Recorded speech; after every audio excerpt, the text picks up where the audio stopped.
السلام علیکم، میں محمد ارسلان، آپ دیکھ رہے ہیں ملک ارسلان یوٹیوب چینل۔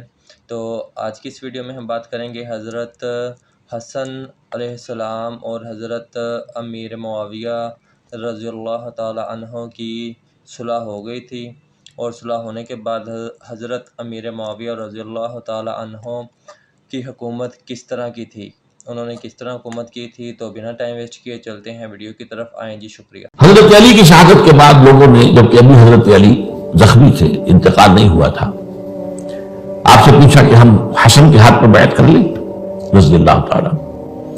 آپ نے فرمایا نہ، میں تمہیں اس کا حکم دیتا ہوں اور نہ روکتا ہوں، یہ تمہارا معاملہ ہے، امیر المسلمین ہے، مسلمان فیصلہ کر لیں جس کو چاہیں۔ چنانچہ حضرت حسن رضی اللہ تعالیٰ عنہ کے ہاتھ پر بیعت ہو گئی۔ اب معاملہ ٹھہرا حضرت حسن اور حضرت معاویہ کے مابین۔ 6 ماہ خلافت رہی ہے حضرت حسن کی رضی اللہ تعالیٰ عنہ، اور میں انہیں 5واں خلیفہ راشد مانتا ہوں۔ ابو بکر، عمر، عثمان، علی، حسن، انہوں نے کوئی اپنی قوت سے خلافت حاصل نہیں کی تھی، بلکہ مسلمانوں نے انہیں خلیفہ بنایا تھا۔ لیکن یہ اس قدر صلح جو انسان تھے، بہت نرم طبیعت کے انسان، جب میں نے دیکھا کہ یہ تو پھر خوریزی کا معاملہ ہو رہا ہے۔ ابھی معاویہ کے پاس 40,000 کا لشکر تھا، ان کے پاس بھی بڑا لشکر موجود تھا، بلکہ 40,000 ان کے پاس تھا، حضرت معاویہ کے پاس اس سے بڑا تھا۔ انہوں نے صلح کر لی حضرت معاویہ سے رضی اللہ تعالیٰ، اور وہ حدیث ان کے حق میں جو ہے پیشن گوئی تھی وہ پوری ہو گئی کہ حضور نے فرمایا تھا میرا یہ بیٹا مسلمانوں کے 2 گروہوں کے مابین صلح کرائے گا۔ یہ سن 41 ہجری کا واقعہ ہے، جب صلح ہو گئی اور حضرت حسن دستبردار ہو گئے اور امیر معاویہ کو اب خلیفہ تسلیم کر لیا گیا۔ اس کو عام الجماع کہتے ہیں، یعنی وہ انتشار اور تفرقہ جو سبائی فتنے سے شروع ہوا تھا، اگرچہ اس کا نقطۂ آغاز تو بالفعل بن رہا شہادت عثمان، پھر وہ جنگ جمل اور جنگ صفین اور جنگ نہروان، اور اس کا ایک نتیجہ جو نکلا وہ کیا تھا کہ اسلامی حکومت کی حدود کی جو توسیع ہو رہی تھی وہ عمل رک گیا۔ وہ تو خلفائے ثلاثہ، اب یہ ثلاثہ میں گن رہا ہوں، حضرت ابوبکر، حضرت عمر، حضرت عثمان، ان کے دور میں ساری توسیع ہوئی، فتوحات ہوئی۔ حضرت علی کا دور جو ہے سارا خانہ جنگی کی نظر ہو گیا۔ وہ خلیفہ راشد ہیں، اس میں کوئی شک نہیں ہے، بہت عظیم شخصیت ہے، ہمارے نزدیک صحابہ کرام میں سوائے 3 کے سب سے بڑھ کر ہیں، سب سے افضل ہیں۔ ہاں، ابو بکر، عمر، عثمان ان سے افضل ہے ہمارے نزدیک۔ خلافت جو ہے خلفاء کے مابین ترتیب فضیلت جو ہے وہ ترتیب خلافت کے مطابق اہل سنت کے نزدیک، لیکن باقی ہزاروں صحابہ میں تو سب سے اونچے ہیں۔ اس حوالے سے حضرت علی کا کوئی قصور نہیں ہے رضی اللہ تعالیٰ، ان کی کوئی کوتاہی نہیں ہے، انہیں خلافت ملی ہی ایسے پرفتن دور میں ہے۔ اگر کہنا جو ہے اگر روکا گیا ہے کہ یہ کلمہ نوبت استعمال کیا کرو، اگر یوں ہوتا تو یوں ہو جاتا ہے، لیکن یہ کہ بہرحال ہمارا سوچنے کا ایک انداز ہے، اگر حضرت علی کو اول دور میں خلافت ملی ہوتی تو ان کے کچھ اور نتائج اور ہوتے۔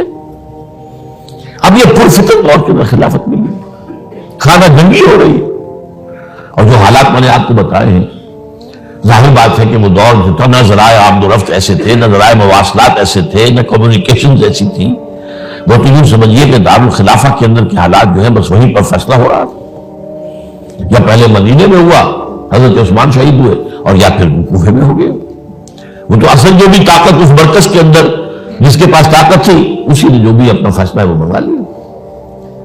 بہرحال یہ جو حضرت حسن نے مصالحت کی ہے، جس کی بنا پر ہم تو انہیں سلام کرتے ہیں، ان کا احترام کرتے ہیں، انہوں نے خانہ جنگی ختم کی، فساد جو ہے اس کی جڑ کاٹ دی، تعامل جماعت ہو گیا، اب امن ہو گیا۔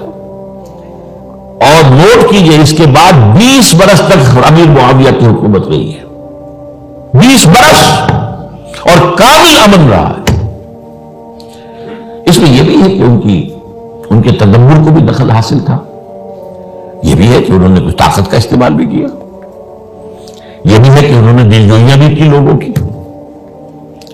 کو، جس کو ہم کہتے ہیں مؤلفۃ القلوب، جو زکوٰۃ کے مسائل میں شامل ہے، کچھ لوگوں کی کے شر سے اس کو روکنے کے لیے ان کو جو ہے کچھ زکات میں سے پیسہ دیا جائے وغیرہ وغیرہ، مؤلفۃ القلوب، تعلیف قلب کے لیے۔ بہرحال نتیجہ یہ ہے، تاہم یہ جان لیجیے کہ حضرت معاویہ صحابی رسول ہیں، ہم ان کو تسلیم کرتے ہیں، لیکن ان کی خلافت کو خلافت راشدہ ہم نہیں مانتے، اس لیے کہ وہ انہوں نے اپنی طاقت سے حاصل کی ہے۔ میں نے اسی لیے کہا حضرت حسن رضی اللہ تعالیٰ عنہ کی خلافت خلافت راشدہ ہے، لیکن حضرت معاویہ کی خلافت خلافت راشدہ، اگرچہ اس میں عمل رہا، اور وہ جو عمل رک گیا تھا، وہ جو مزید توسیع دارالاسلام کی، وہ دوبارہ شروع ہو گئی، خراسان کی طرف پیش قدمی شروع ہو گئی۔ ادھر پہلا بحری بیڑا بنایا حضرت معاویہ نے رضی اللہ تعالیٰ عنہ، اور یہ شہرہ روم کے بعد جزائر کو فتح بھی کیا۔ انہیں کے زمانے میں مسلمان فوجی جو ہیں استنبول تک پہنچے، قسطنطنیہ تک، قسطنطنیہ کی فصیل تک پہنچ گئے، اگرچہ فتح نہیں ہو سکا قسطنطنیہ اس وقت، تو بعد میں کئی سو سال بعد ترک جو خلیفہ تھا اس کے ہاتھوں فتح ہوا، محمد فاتح۔ لیکن یہ جو باہر پہنچ گئے تھے وہاں تک، یہ عمل بھی شروع ہو۔